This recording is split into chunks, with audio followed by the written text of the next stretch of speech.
You're listening to Cards to the Moon, a podcast about trading cards from both a collector and investor perspective.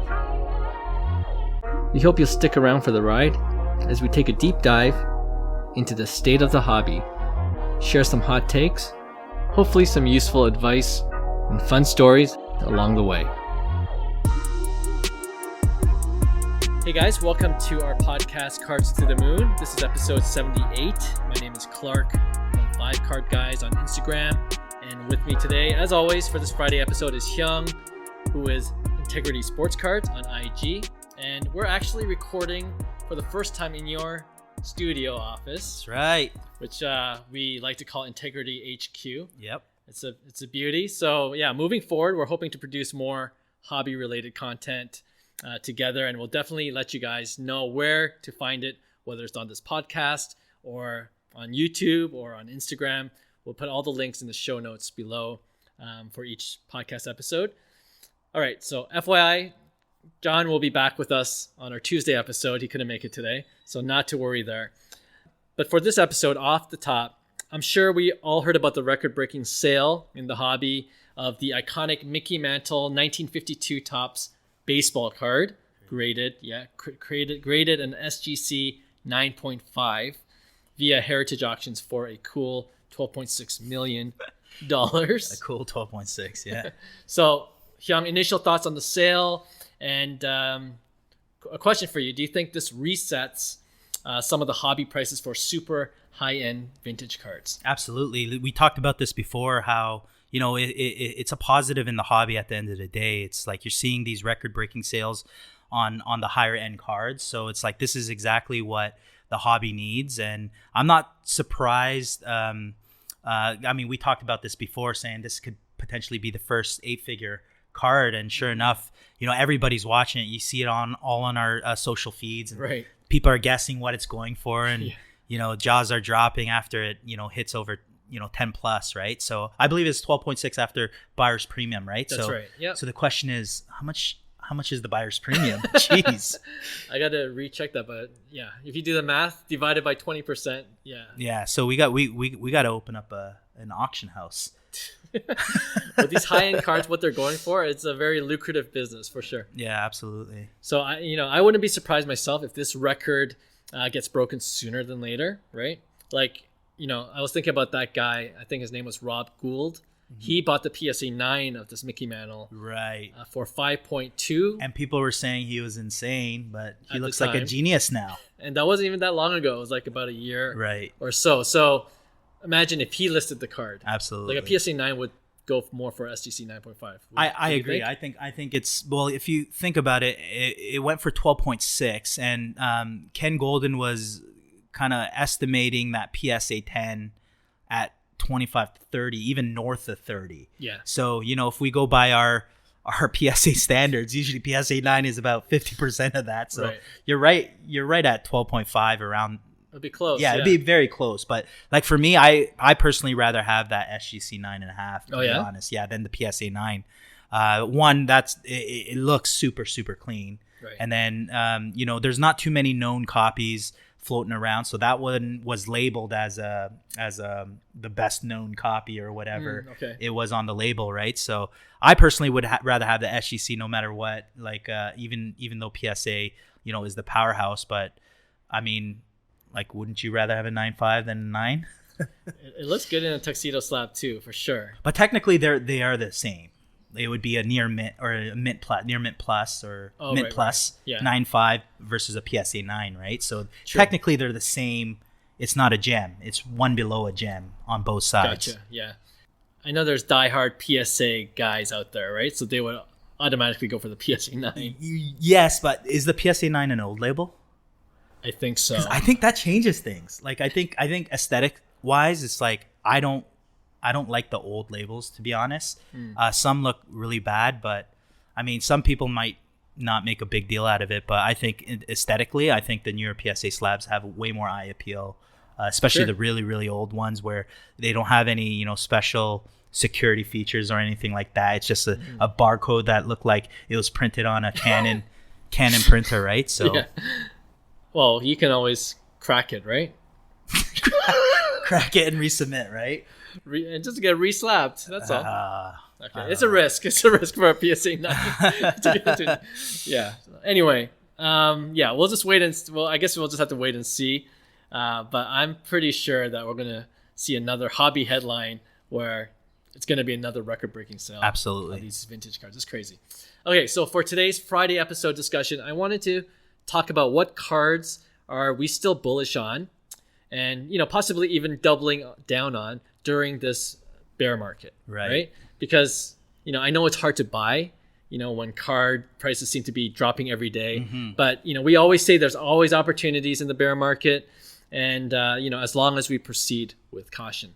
So I can start first because I got a couple of cards for our show and tell, and this is the one I mentioned I think on our last episode when I said I bought off of Golden Auctions, and for our YouTube subscribers, it is the Fernando Tatis Jr. 2016 Bowman Chrome. True gem too. True gem. That was definitely a factor why I bid it for this prospect autograph card. And I think I mentioned last week it went for $901. Wow, what a deal! Yeah, less than $1,000. I love that price, and this is less to do with the bear market, but with the PED and just him taking a hit on its value. Right. I don't know. There's a part of me where he's just a young guy. I don't think he took PEDs to perform. Right. Yeah, and that's the thing. It's like I personally think, I'm not saying it's gonna blow over, but I think we as collectors, we as fans, we're so emotional when it comes to things like that, and our mind is so set, but we don't know where the market's going to be, in a couple of years or the future. Like for me, it's do you believe in Tatis as a player? Right. Do you still do? You think this is going to really ruin his career? Yeah. I don't, And with that said, you know what? I was actually looking at Barry Bonds cards because of this. Okay. In light of this, talk about PEDs and stuff like that. It automatically went to the 86 Tiffany Bonds. Yeah. It's a beauty. And I think there's opportunity there. I was actually looking at a PSA 9 because I believe a PSA 9 fell under 1,000, but I see what's available in the recent prices. They're over 1,000. So it's sometimes you see cards that end up increasing even in a bear market, right? So for me, I think with this whole PED issue, I think one day people are going to look back and just go on Baseball Reference and go search Barry Bonds. It is undeniable that he absolutely dominated, and he is in the talks of the greatest player of all time, period.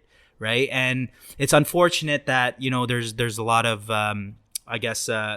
moral issues that people say, well, he cheated and stuff like that. But it has to be fair game at the end of the day. With there's a lot of people that I think just weren't tested, right? It was an era where the long ball was owned by the whole McGuire and Sosa chase, right. And then it made baseball exciting again. And for me, Barry Bonds is 22 years in the big, career 762 home runs, like crazy. It's ridiculous. Yeah, surpassed Hank Aaron. So for me, I watched Barry Bonds grow up, and even when I was playing professionally, he was still playing. So for me to see Barry Bonds, yeah, exactly. It's insane. And I think eventually, things will even out, right? But going to your point with Tatis, like I think that card is an amazing card. That's a card that, the Bowman Chrome 2016, where he's in the Chicago White Sox uniform. I think that's such an underrated card at $900, right? Like, I don't think I've ever seen that price go that low. Yeah, me neither. And it's a risk, of course, but for me, it's a risk I'm willing to take because this card was 4,000 or so just in the spring. Do you know what I mean? That's crazy. Yeah. At the spring show that I went to, and I tried to trade it for my Vladimir Guerrero, and I'm glad I didn't because I just got my own now. The way things turned out. But to your point about Barry Bonds, I'm his talent's undeniable. Look at that. We're looking at the graph right now. Yeah, on card ladder. That's consolidation right there. It's going to go one way or the other. Yeah, from that point, for sure. I'm just showing him the peak at February 2021 was almost 2,500 US, and the last sold was just under 800. Right. So it's a good price to buy, I think. And Bonds Tiffany isn't like the rarest Bonds you can get, but I think it's one of his best rookie cards out there for Nice, sure. yeah. I mean, anybody who's a fan of like vintage, Tiffany was kind of like the go-to card, lower print run, a clear, brighter back card stock. So the Topps Tiffany Bonds 86 is kind of, in my opinion, the Grail Barry Bonds card to I have. agree, yeah, for sure. And I think the pop count, if people are wondering, is 1,399 actually. PSA 10, of course, is last sold was 6,600, and that's even pretty volatile. But it's not dropping anytime. Like despite all the allegations, despite how people feel about Barry Bonds, it's staying at a stable $6,000 for a PSA 10 pop count of 444. So just to give you guys some reference. Another card that I love, of course, now. He just hit his 50th home run. Aaron Judge. Incredible. That was a great trade, by the way. Yeah. I was banking on him having a great season. I don't know if you saw. I just saw my Instagram feed. He was in the batting cage warming up before the season started. Yeah. And he said to the camera, "I'm hitting 50 this year." Amazing. He already hit 50. And then so with a month to go. Yeah, it's not even September. That's the crazy part, right? So yeah, good on Aaron Judge. He's gonna be rewarded handsomely after the season. Absolutely. The Yankees, I'm sure, are gonna give him whatever he wants. But yeah, like you mentioned, and I mentioned this on a previous podcast episode too. I traded my Lewis Robert and my Bo Bichette rookie autos. And unfortunately, I was high on them at the beginning of the season, but unfortunately, they're having down years, or the expectation was just way too high for them. Right. And their card prices have plummeted. And it's to the point where I might get back into them, right? Yeah. Just rebuy after I traded the Aaron Judge, but I'm pretty happy with that. And like there are players like Aaron Judge, where even in the bear market, what they're doing in season is, their prices aren't going down anytime soon. Right. So sometimes you have to be lucky. I think guys like Aaron Judge, they were so cheap at one point that's what you're seeing a whole bunch of corrections because people's buying patterns start changing, right? Even like me, I'm not even looking at like, I mean, I have enough Tatis to like go around for everyone, but like just in general, the cards that I'm looking at, like I wouldn't say never, but like Barry Bonds was never a buy for me. I start looking at guys like Ichiro and cards that are more rare. You see what Albert Pujols is doing. Mm-hmm. He's going to hit 700. So it's like long term, I'm looking at it as, hey, you know what? Like not saying I'm going to the older cards, but I'm kind of staying away from the more modern stuff. You mentioned like Bo Bichette and Luis Robert. I don't think, they're kind of underperforming like in terms of their expectation, but Luis Robert's still hitting over 300, for instance. Like to me, it's like, what does he have to do for his card prices to go on a positive trend? But if you ask yourself, well, it was too high from the get-go. How is it ever going to go on a positive trend, right? So I think it was just overpriced from the get-go, and stuff like Aaron Judge where it was too cheap. People are realizing, the Goldschmidts, even Goldschmidt was a perfect example. Like people were talking about triple crown candidate now, and I was watching that PSA 10, his Bowman First Blue, right? And I actually put in an offer. I lowballed him at like 1,400. He listed for 2,000. He sent a counter offer at 1,800. And the day like Goldie was like mentioned, I think he went like 3 for 5, and people were just like, this guy's gonna win MVP. Yeah. The item sold for $1,850. That blue. So I was kind of kicking myself not taking the $1,800 deal. But guys are starting to realize that there's more value in certain type players, and this is what Scotty B was, I think, always kind of like chiming about, saying there's a lot of more opportunity than the shiny stuff, the new stuff that we talk, because the only really way to go in terms of those prices is down until they start creating like their career of their own, right? But then if you're waiting for Luis Robert and Bo Bichette to kind of do that, you have to look at Mookie Betts, look at guys like that where prices are still kind of like, they're not like over the top, right? So it's like I think it's going to take time. The market shifting in terms of the ultra modern cards. I think a lot more people are becoming smarter with their purchases as well. So I think those all play kind of like a factor in terms of where I'm kind of investing in this bear market. Yep. Yeah. I think the whole purpose of this shorter Friday episode is, even in the bear market, don't sleep on the hobby as a whole. There's always opportunities to be had. One more thing I'll add to this conversation, I'm starting to look at guys that had a lot of hype last year and have gone down a lot because of the bear market. But instead of going for their base autos, I'm looking at their color parallels. Color. You know what I mean? Nice. Like, it's non-autos or the parallels? Both. Yeah, okay. Both. I mean, for basketball, it's like non-autos. I'm fine with. That's kind of like the color match prisms. Right. Tatum, Green, but like even we talked about it off air where Vlad Guerrero's cards are coming down to a point where it's enticing again. I think he's a buy. Because I don't think people realize when this season's done, people will be like, oh, it wasn't that bad of a season. Actually, it was it's a very good season. Yeah, exactly right. And like he's bringing up his average since the first half of the season, and now I'm looking at his blue like color match parallels, refractors, right? And that's kind of looking a little bit more attractive. It's a bit too high for me still, right? But I'm beginning to look at. I was following a BGS blue auto that ended up closing at 1,500. I thought that was a little high for that still. So I was waiting for it to go down, but I guess people are still buying kind of like the higher end stuff. Yep. And then all the kind of like the lower end stuff is kind of like tanking. Yeah. I think that's all good recommendations. Is there anything you're not buying during the bear market? Oh man. Well, I haven't been ripping. Okay. Maybe because I'm busy like with this new place and stuff like that, and we want to create more content, obviously.